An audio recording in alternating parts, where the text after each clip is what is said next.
Morning बच्चों, आज हम क्लास थर्ड में हिंदी का पाठ 8 पढ़ेंगे जिसका नाम है राष्ट्रीय पशु बाघ। तो ये एक पत्र के रूप में लिखा गया है आपका पाठ, जिसे एक दोस्त ने दूसरे दोस्त को बाघ के बारे में जानकारी देते हुए लिखा है। तो देखिए, सबसे पहले उसने अपना एड्रेस लिखा है 3/87 राजगढ़ कॉलोनी, नई दिल्ली, यानी जहाँ से ये पत्र लिखा गया है। फिर दिनांक डाली है, ये 17 अक्टूबर को लिखा गया है। फिर उसके बाद किसको लिखा है? अपनी दोस्त प्रिय साक्षी। फिर उसके बाद उसको सप्रेम नमस्ते, आशा है कि तुम सब कुशल होगे। कुशल मतलब ठीक ठाक होगे। आपकी नृत्य की ट्रेनिंग कैसी चल रही है, यानी जो डांस क्लासेस वो ले रही है वो कैसी चल रही हैं।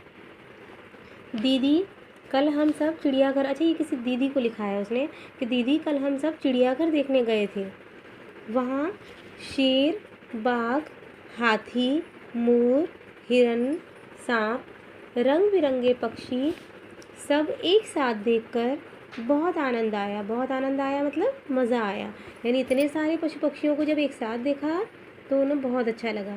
घर आकर मैंने बाघ के बारे में नई नई बातों की जानकारी हासिल की। मैं वे बातें आपको भी बताना चाहती हूँ, यानी जिन बातों को मैंने जाना उनके बारे में जानकारी मैं आपको भी देना चाहती हूँ। तो देखिए, बाघ क्या होता है? यह बिल्ली परिवार का सबसे बड़ा जानवर है। कौन? बाघ। इसके शरीर का ऊपरी भाग सामान्यतः पीले या हल्के नारंगी रंग का होता है, यानी जो इसकी स्किन का कलर होता है मुख्य रूप से पीला या हल्का नारंगी होता है, जिस पर गहरी भूरी धारियाँ होती हैं। धारियाँ मतलब लाइंस। लेकिन इसका पेट वाला भाग सफ़ेद होता है। जो इसका जो पेट रहता है वो सफ़ेद होता है। कुछ बाघ सफ़ेद तथा काले रंग के भी होते हैं, यानी इनके अलावा कुछ बाघ ऐसे भी होते हैं जिनका रंग सफ़ेद या काला होता है। बाघ का वैज्ञानिक नाम पैंथेरा टिग्रिसा है। बाघ की उत्पत्ति स्थान साइबेरिया को माना जाता है।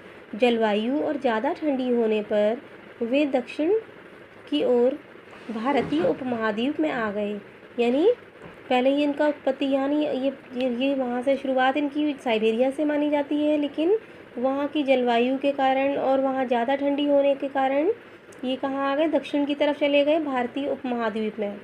और अब यही उनका घर बन गया है, माने अब फिर यहीं आकर वो बस गए, रहने लगे। नर बाघ की सिर से पूंछ तक की लंबाई 270 से लेकर 310 सेंटीमीटर तक होती है, तथा मादा बाघ की लंबाई 240 से लेकर 265 यानी 265 सेंटीमीटर तक होती है।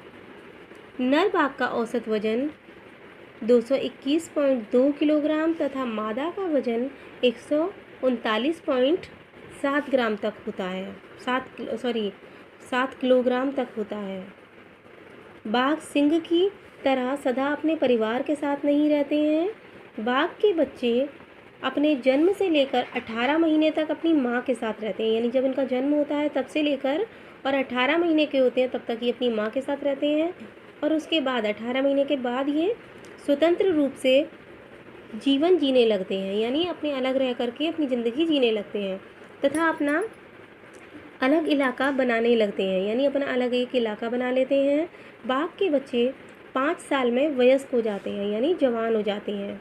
ये मांसाहारी जीव है, यानी मांस खाता है, आपको मालूम ही है, तथा मुख्यतः चीतल, सांभर, हिरण, गौर, बारहसिंगा, नीलगाय, लंगूर, जंगली भैंसे आदि का शिकार करते हैं, यानी इन सब जानवरों का ये शिकार करते हैं।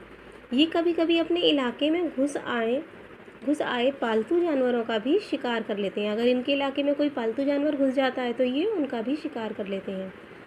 ये खुद घायल होने पर बहुत कमज़ोर तथा बूढ़ा होने या शिकार की कमी होने पर मनुष्य पर भी हमला कर देते हैं, यानी ये बहुत घायल हो गए हों या फिर बहुत कमज़ोर या बूढ़े हो गए हों तो फिर ये क्या करते हैं? मनुष्य पर भी हमला कर देते हैं तथा आदमखोर बन जाते हैं। आदमखोर, आदमियों को खाने वाले।